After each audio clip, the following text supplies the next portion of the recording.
Irmão, você que trouxe sua Bíblia, abra ela em João, Evangelho de João, capítulo 11. João 11, nós vamos ler a partir do versículo 1.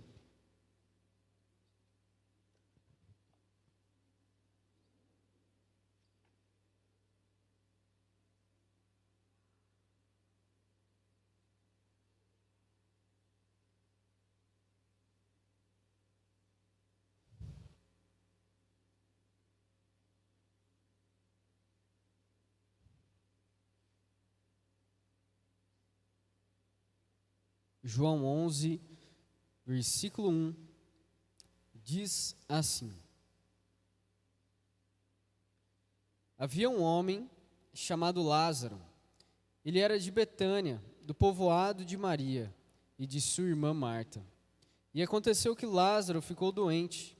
Maria, sua irmã, era a mesma que derramara perfume sobre o Senhor e lhe enxugara os pés com os cabelos. Então, as irmãs de Lázaro mandaram dizer a Jesus: Senhor, aquele a quem amas está doente. Ao ouvir isso, Jesus disse: Essa doença não acabará em morte, é para a glória de Deus, para que o Filho de Deus seja glorificado por meio dela. Jesus amava Marta, a irmã dela, e Lázaro. No entanto, quando ouviu falar que Lázaro estava doente, ficou mais 2 dias onde estava. Depois disse aos seus discípulos: Vamos voltar para a Judeia. Amém? Por enquanto, até aí, pode manter sua Bíblia aberta, depois nós vamos continuar a leitura. Sabe, irmãos, quando chega essa época de dezembro, geralmente fim de dezembro, início de janeiro, são as épocas que nós acabamos pensando naquilo que passou do ano passado e pensamos também, ou melhor, planejamos aquilo que virá no próximo ano. E quando nós fazemos esse planejamento, às vezes você até escreve aquilo que você deseja alcançar no ano, seja na sua área financeira, familiar, profissional, espiritual, em todas as áreas. E quando nós planejamos isso para o próximo ano, muitas das vezes nós temos expectativas naquilo que vai acontecer. Você tem expectativa que o seu ano termine melhor do que começou. Ou você tem expectativa de que algo aconteça que você está esperando que aconteça.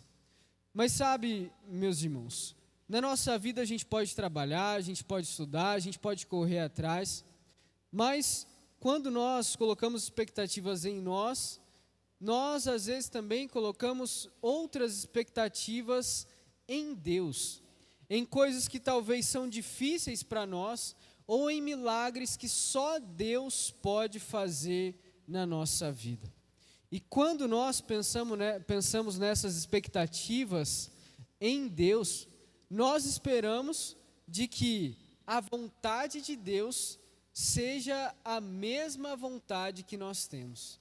De que aquilo que eu desejo que aconteça no ano seja a mesma coisa que Deus faça naquele ano. Mas sabe, irmãos, a gente pode ter muito tempo de igreja, a gente pode orar, jejuar, mas nós nunca conheceremos os pensamentos de Deus. Em 1 Coríntios fala que aquele que conhece os pensamentos de Deus é o Espírito de Deus. Porque o Espírito de Deus sonda as coisas mais profundas de Deus. E nós podemos tentar adivinhar, às vezes a gente pensa em coisas óbvias, como se Deus não quisesse uma guerra, como se Deus quisesse paz, mas Deus, Ele está no controle de todas as coisas, e nós podemos orar e jejuar, mas Deus, Ele cumpre a sua vontade. E quando eu falo isso, às vezes a gente pode pensar: poxa, parece que Deus às vezes é um pouco mal, mas jamais Deus é mal, porque de Deus não pode vir qualquer maldade, porque Deus é 100% bom. E sabe, esse tipo de pensamento que eu acabei de falar para você, às vezes é aquilo que passou na cabeça de Marta, e até mesmo de Maria. Quando nós vemos Jesus recebendo essa notícia que Lázaro havia ficado doente, Jesus fala claramente que a doença de Lázaro, ela não acabaria em morte, mas essa doença é para que o Filho de Deus fosse glorificado por meio dela. E doença é uma coisa chata. Eu tenho rinite e acho que já faz uma semana e meia que meu nariz, eu não consigo respirar, ou só respiro de um lado, ou só do outro, ou de nenhum dos dois. E coisa chata demais na minha vida. Às vezes você tem outro tipo de doença e fala, oh, meu Deus, por que eu tenho esse negócio chato? Mas, meu amado irmão, quando nós olhamos a passagem de Lázaro, Jesus é claro em falar que a doença que Lázaro tinha, aquilo que ele estava passando, era para a glória de Deus. E quando nós olhamos a palavra de Deus, em outros lugares também fala de que coisas ruins acontecem às vezes para a glória de Deus. Quando nós olhamos João 2:11, Jesus estava ali para fazer o seu primeiro milagre, transformar a água em vinho. O vinho havia acabado na festa, e quando Jesus faz o milagre, fala o seguinte, João 2:11, revelou assim a sua glória, e os seus discípulos creram nele. Jesus revela a sua glória por meio do milagre, e a glória revelada de Deus traz uma coisa em nosso coração chamada de fé. E quando nós vemos também o cego de nascença em João 9:3, fala o seguinte, disse Jesus, nem ele, nem seus pais pecaram, mas isto aconteceu para que a obra de Deus se manifestasse na vida dele. E quando nós falamos dessa passagem, é sobre um rapaz que ele nasceu cego, e Jesus depois foi curá-lo. Mas o que nós vemos aqui também, meus irmãos, é que a glória de Deus é mais importante do que a enfermidade. A glória de Deus é maior do que qualquer enfermidade. E quando nós vemos essa passagem, Jesus demora 2 dias para ir ao encontro de Lázaro, e a Bíblia é bem clara em falar que Jesus amava Marta, a irmã dela e Lázaro. Mas se Jesus amava os 3, por que Jesus demorou para ir ao encontro deles? Mas sabe, meu irmão, a espera de Jesus, a demora de Jesus, tem uma relação direta no quanto Jesus ama aquela família. E a demora de Deus, ela não pode ser considerada falta de cuidado. E quando nós olhamos a passagem mais a fundo, Jesus tinha 3 objetivos com essa demora. Ele queria que a experiência de Lázaro glorificasse a Deus. Ele queria que fosse um meio de levar os discípulos à fé. E ele também usou essa passagem para trazer a revelação aos judeus de quem ele era. Mas os discípulos ficaram com medo. Quando Jesus falou, vamos voltar para a Judéia, os discípulos falaram, ô Jesus, como é que você vai querer voltar para lá? Agora há pouco a gente estava lá e quiseram te apedrejar, aí você vai querer voltar para lá? E quando nós vemos essa passagem parece simples, mas quando nós olhamos João 10:31 e 10:39, a gente entende porque os discípulos estavam com medo. Fala o seguinte, novamente os judeus pegaram pedras para apedrejá-lo. E no 39 fala, outra vez tentaram prendê-lo, mas ele se livrou das mãos deles. Eles queriam matar Jesus. E o apedrejamento era uma morte que você joga pedras e essas pedras vão arrancando pedaço da pessoa. Então ninguém queria bem ali, esses judeus não queriam bem Jesus não. Mas Jesus, irmãos, estava numa região mais tranquila. E os discípulos estavam aliviados, mas Jesus queria ir para um lugar perigoso.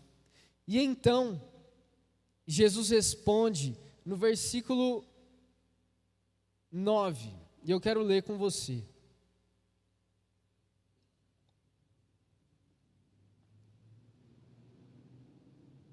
Diz João 11, 9. Jesus respondeu: o dia não tem 12 horas. Quem anda de dia não tropeça, pois vê a luz deste mundo. Quando anda de noite, tropeça, pois nele não há luz. Depois de dizer isso, prosseguiu dizendo-lhes: nosso amigo Lázaro adormeceu, mas vou até lá para acordá-lo.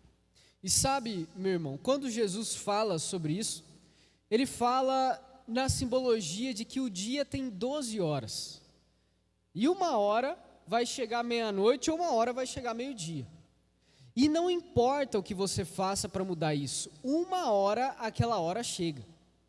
E quando Jesus fala sobre essas horas, Jesus quer dizer que a hora da sua morte não chegou, de que ninguém iria matá-lo sem que ele mesmo tivesse se entregado, sem que fosse a exata hora da morte de Jesus.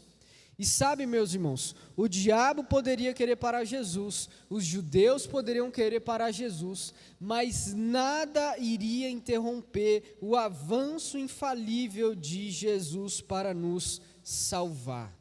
Jesus tinha a sua hora e nada iria impedir Jesus de morrer por nós. E ele fala de que eles podiam fazer o que for, mas a hora de Jesus ainda não chegou.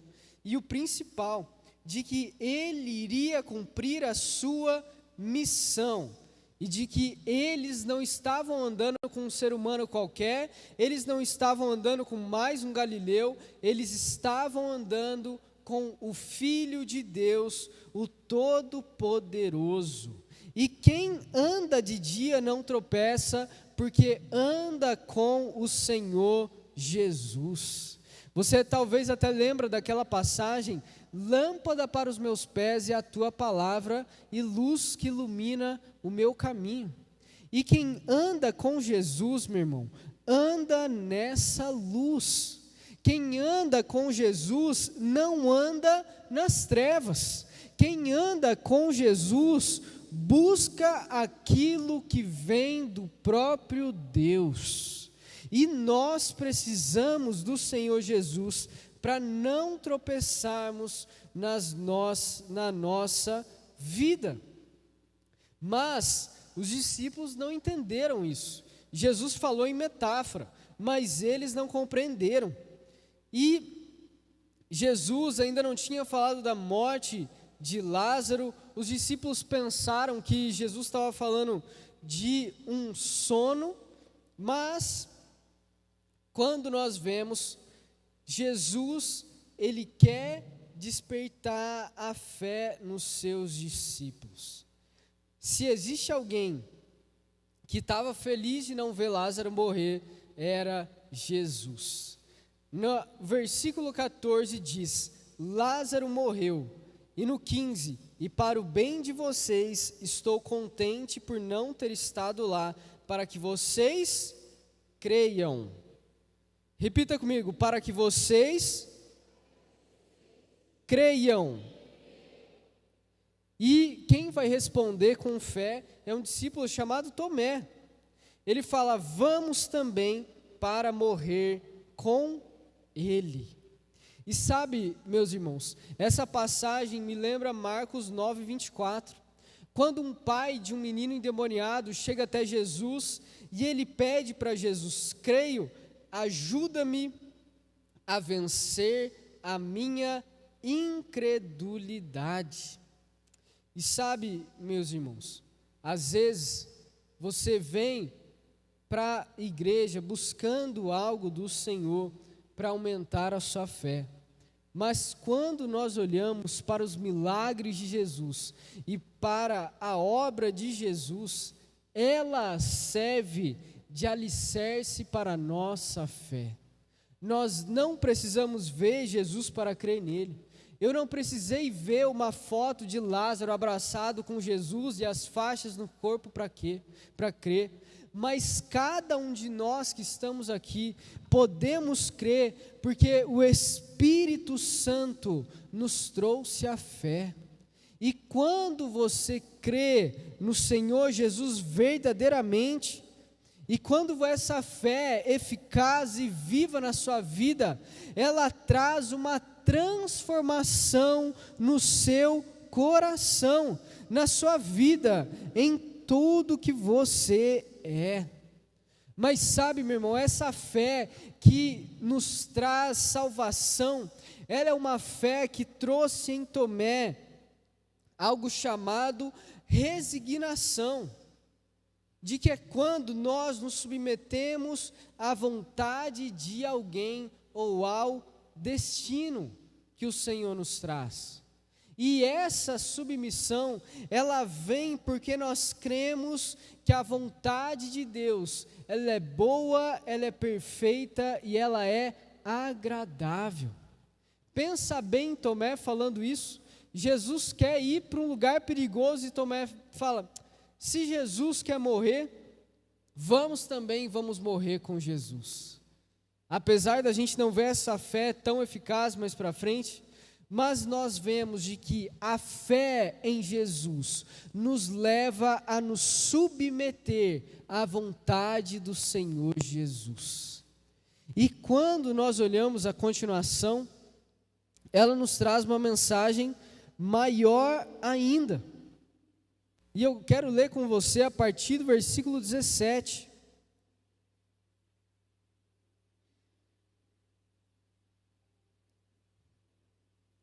Quando diz assim: ao chegar, Jesus verificou que Lázaro já estava no sepulcro havia 4 dias. Betânia distava a cerca de 3 quilômetros de Jerusalém, e muitos judeus tinham ido visitar Marta e Maria para confortá-las, pela perda do seu irmão. Quando Marta ouviu que Jesus estava chegando, foi encontrá-lo, mas Maria ficou em casa. Disse Marta a Jesus: Senhor, se estivesses aqui, meu irmão não teria morrido. Mas sei que mesmo agora Deus te dará tudo o que pedires. Disse-lhe Jesus: o seu irmão vai ressuscitar. Marta respondeu: eu sei que ele vai ressuscitar na ressurreição, no último dia. Disse-lhe Jesus: eu sou a ressurreição e a vida. Aquele que crê em mim, ainda que morra, viverá. E quem vive e crê em mim, não morrerá eternamente. Você crê nisso? Ela lhe respondeu: sim, Senhor, eu tenho crido que tu és o Cristo, o Filho de Deus, que devia vir ao mundo. Por enquanto, até aí, quando nós olhamos essa passagem, interessante, meu irmão, de que quando você lê a Bíblia, nada é por acaso. Quando a Bíblia fala no versículo 18 que Betânia estava perto de Jerusalém, em 3 quilômetros, era para justificar de que muitos judeus tinham vindo até o velório de Lázaro. E quando nós olhamos Marta, você talvez lembra de Marta e Maria? As duas em casa, quando de repente chega Jesus. Marta, uma mulher talvez mais ansiosa, mais disposta, já estava lavando a louça, varrendo a casa, fazendo alguma coisa. Maria queria ficar lá, tranquila, aos pés de Jesus. E agora nós vemos uma disposição de Marta em chegar até Jesus, em falar com o Senhor Jesus. E quando Jesus chega para falar com Marta, ela faz um questionamento ali para Jesus. Ela fala: Senhor, se estivesses aqui, meu irmão não teria morrido. E quando nós vamos ver Maria falando, ela fala exatamente a mesma coisa. E sabe, meu irmão, até mesmo as duas poderiam ter conversado para combinar o que elas iam falar, ou até mesmo chegado a essa conclusão juntas. Mas o que nós vemos nessa passagem é que Marta, ela tem uma fé gigante no Senhor Jesus. Ela fala que mesmo que Jesus não chegou no tempo que ela achou que ele devia ter chegado, mas ela diz: sei que Deus te dará tudo o que pedires. Ela vê em Jesus alguém que tem uma conexão direta com o Senhor, de que tudo que o Senhor pede ao Pai, Ele faz. Ela tem um fio de esperança. E quando Jesus vai responder Marta, os dois têm uma conversa extremamente teológica aqui. Jesus fala para Marta: o seu irmão vai ressuscitar. E Marta, ela, apesar da fé dela, ela nunca achou que o irmão dela iria ressuscitar. Naquele momento, Marta devia ter pensado: mas é claro que ele vai ressuscitar. Um dia o Senhor vai voltar para nos buscar. Um dia Deus vai nos chamar e nós ressuscitaremos. Ela já pensou lá na frente. Mas Jesus fala para ela: eu sou a ressurreição e a vida. E sabe o que é maravilhoso? É que isso que Jesus fala, eu sou a ressurreição e a vida, é que ressurreição e vida são coisas complementares da mesma coisa. O propósito de Cristo ressuscitado, qual que é, meu irmão? Dar vida em abundância, uma vida que não acaba, uma vida que não existe morte, que não vai existir tristeza, uma vida que só tem vida e jamais tem morte. E Jesus fala: eu sou a ressurreição e a vida, num sentido que a ressurreição vem antes da vida, porque a nova vida que Cristo nos dá é fruto da sua ressurreição. E o caminho que nós trilhamos para essa vida é por meio da fé. E Jesus estava desafiando Marta nesse sentido. Ele falou: eu sou a ressurreição, eu sou aquele que vence a morte.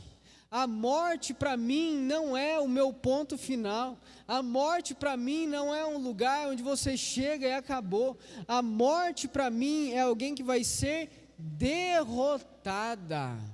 E Jesus fala que Ele vai derrotar a morte e Ele vai nos dar a vida. E essa vida que Cristo nos dá, que vem a partir da sua ressurreição, é para todo aquele que crê no Senhor Jesus. Você crê no Senhor Jesus, meu irmão? Então a ressurreição e a vida estão disponíveis para você. Se você crê no Senhor Jesus, você não vai ter a morte eterna. A morte eterna não é um lugar escuro que você vai passar eternamente. A morte eterna significa o inferno, o sofrimento eterno pelos seus próprios pecados. E por isso que a mensagem de vida e de ressurreição de Jesus é tão grandiosa, porque Ele paga pelos nossos pecados, e Ele ainda nos dá gratuitamente a vida que Ele mesmo conquistou. Ele recebe, Ele conquista as chaves do inferno, da morte, e Ele nos dá a vida, meu irmão. E quando nós olhamos disso, nós vemos que Marta, ela tem uma declaração de fé. Talvez ela nem tinha pensado nessa declaração, mas é uma declaração muito bonita.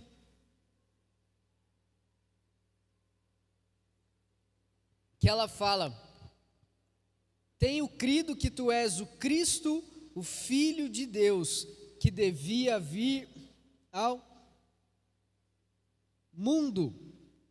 E quando ela fala isso, ela está simbolizando ali também aqueles que morreram no Antigo Testamento, que criam no Filho de Deus, que devia vir ao mundo. E sabe, meu irmão, quando nós olhamos isso, nós vemos que a fé, ela é algo completamente essencial na vida de um cristão.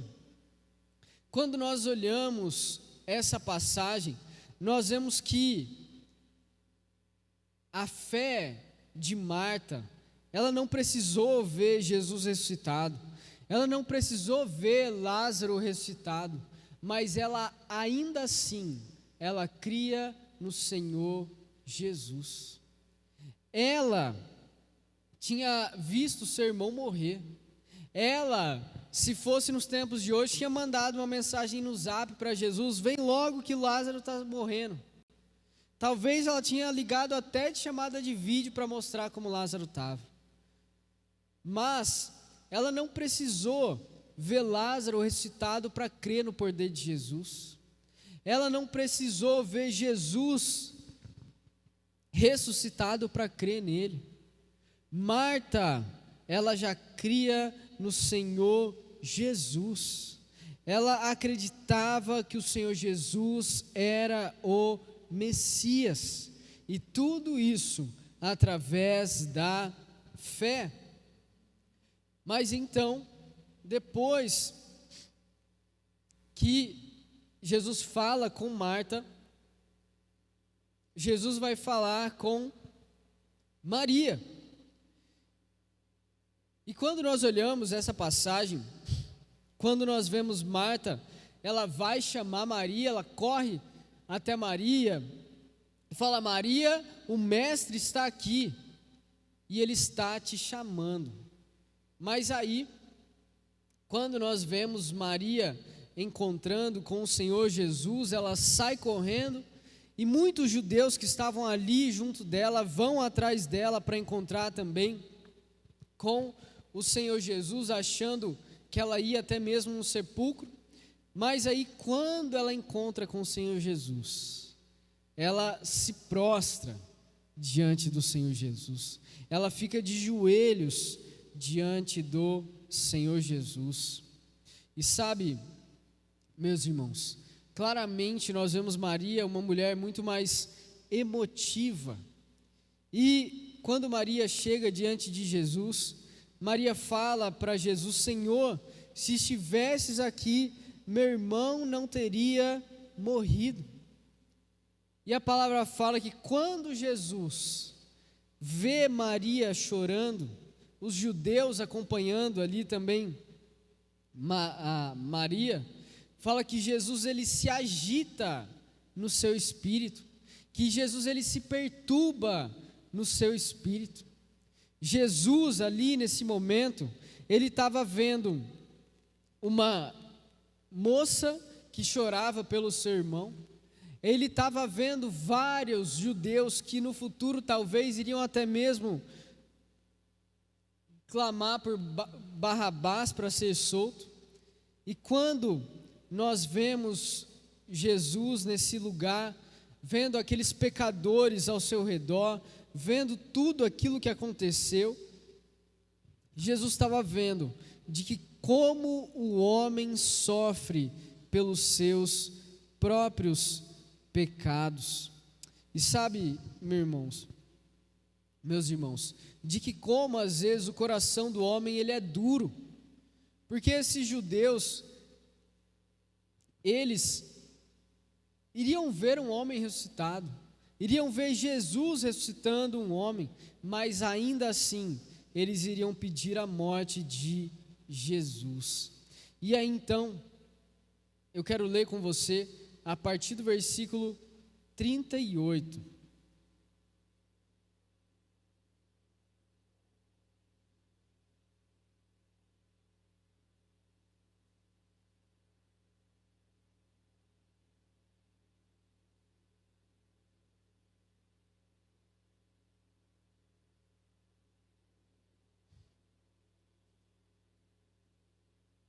Diz assim: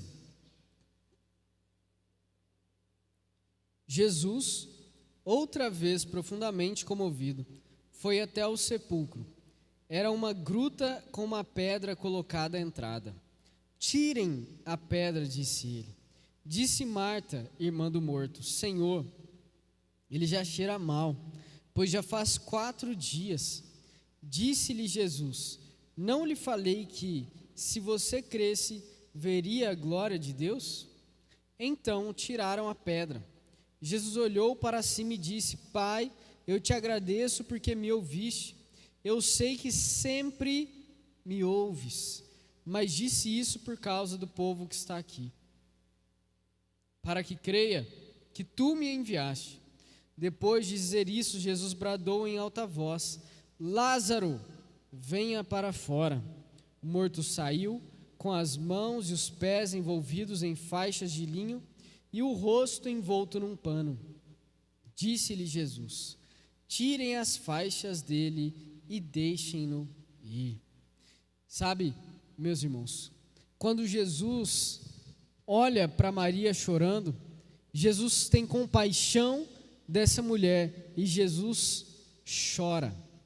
E quando Jesus chora, os judeus que estavam junto dela falam: olha só como ele amava Lázaro. E alguns deles ainda lembram do milagre que Jesus tinha feito de curar um cego. Eles até falam: ó, ele abriu os olhos do cego, ele não poderia ter impedido que Lázaro morresse. Mas sabe, meus irmãos, tem pessoas que às vezes criticam a igreja, falam mal da igreja, às vezes até tem pensamentos que parecem bons, mas assim como esses judeus, eles só vão jogar pedras e só vão espalhar coisas para atrapalhar a igreja. Quando nós vemos esses judeus, eles estavam diante do Filho de Deus. Os judeus estavam diante daquele que eles haviam esperado, há muito e muito tempo. Você já imaginou se Maria falasse para os judeus: nossa, verdade, né? Nossa, Jesus, faz favor, o que você está vindo aqui agora? Se eu poderia ter vindo antes, porque o Senhor não vai embora? E como a gente vê que esses pensamentos dessas pessoas, às vezes podiam estar influenciando Maria.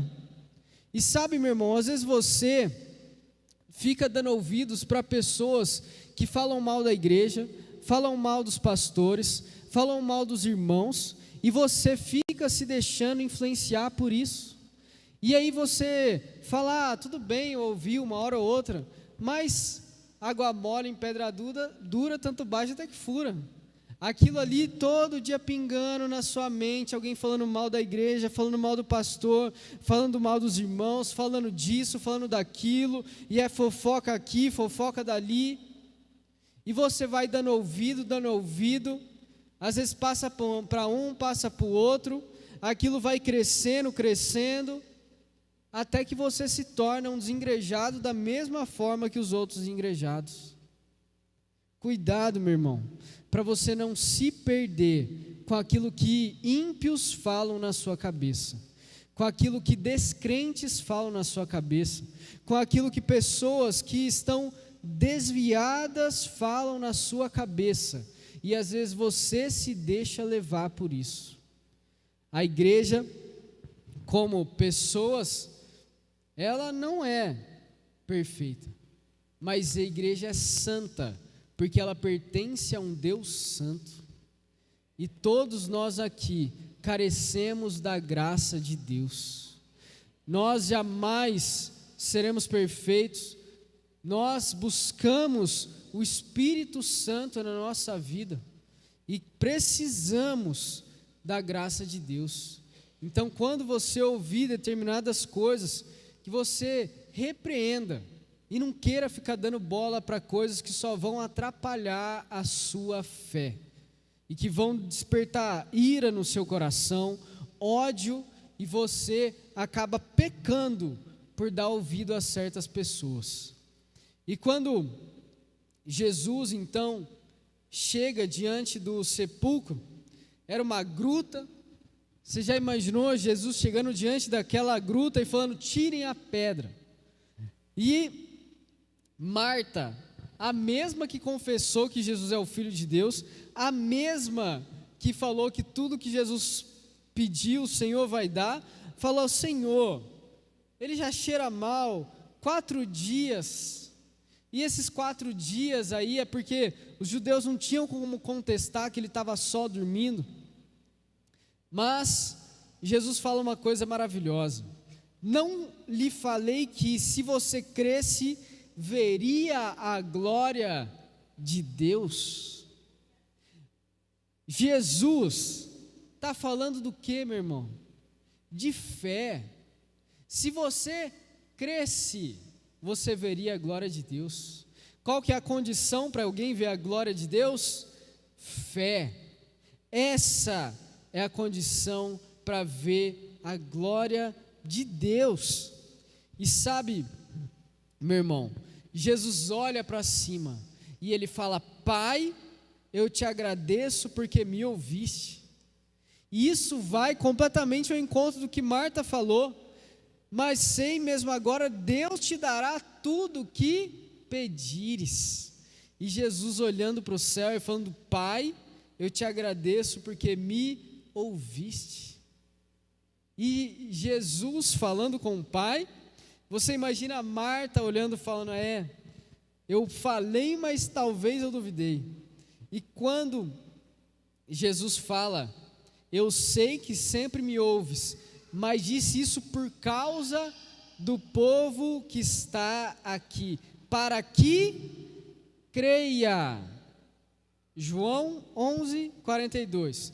O povo que está aqui para que creia que tu me enviaste.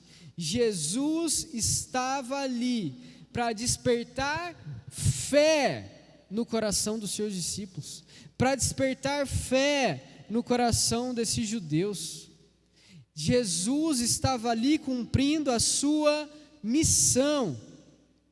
E ele ainda fala: Lázaro, venha para fora. E o morto saiu.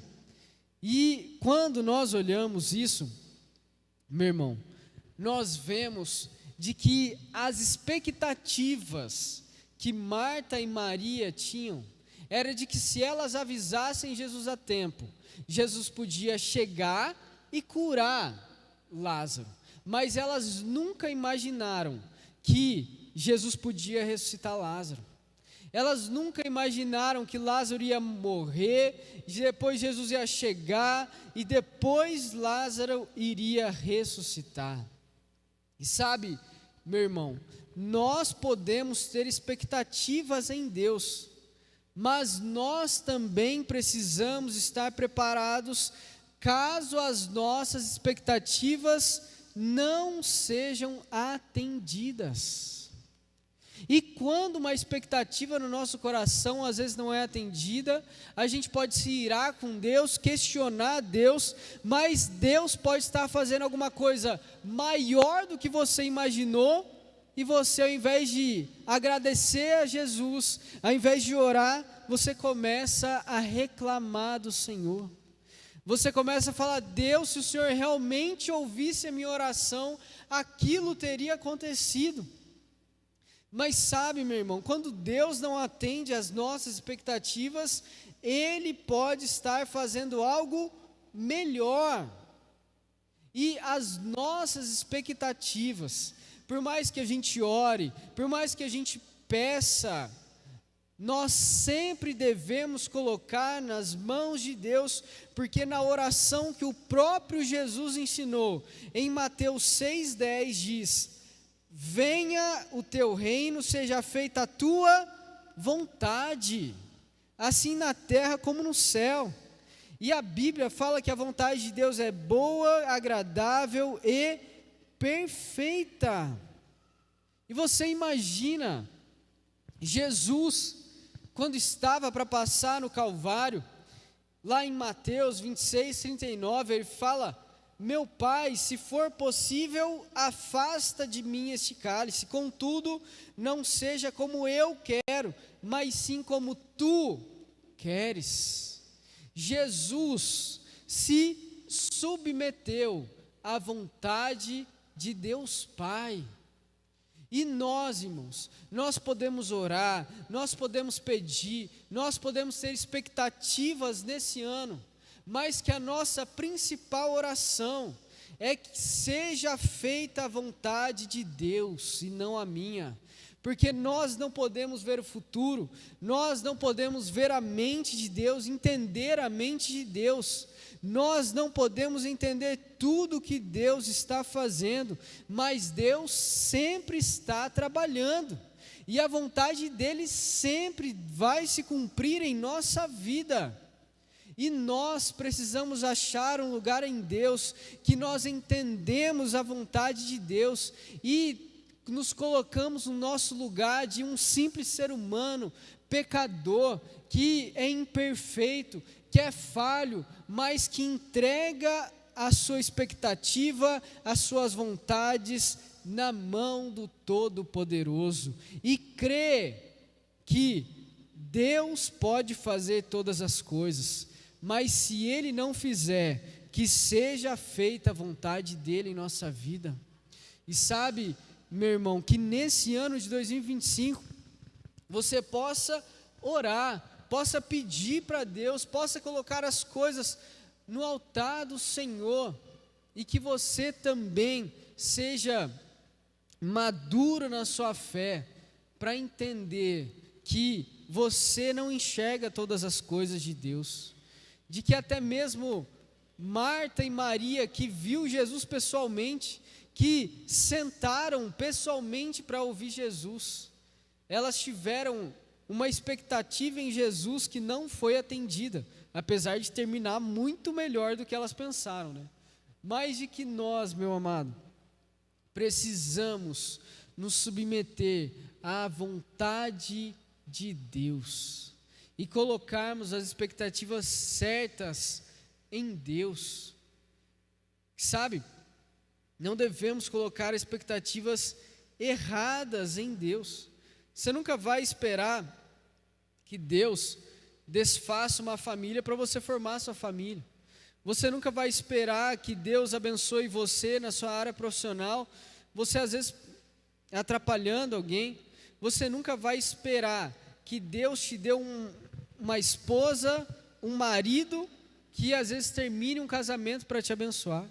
Você não vai ter expectativa na mega da virada, você não vai ter expectativa nessas coisas, mas você vai ter expectativa de que Deus está cuidando de todas as coisas, de que aquilo que está no seu alcance para você fazer, você vai fazer, você vai orar, você vai jejuar, você vai buscar, mas que nós sempre venhamos entender que a vontade de Deus é melhor do que a nossa, que os planos de Deus nunca irão falhar, que a vontade de Deus é boa, perfeita e agradável, e que se nós cremos em Deus, nós temos acesso à ressurreição e à vida eterna que só Ele pode dar, e isso é suficiente para a nossa vida, e que a nossa fé esteja firmada no Senhor, em todos os momentos que nós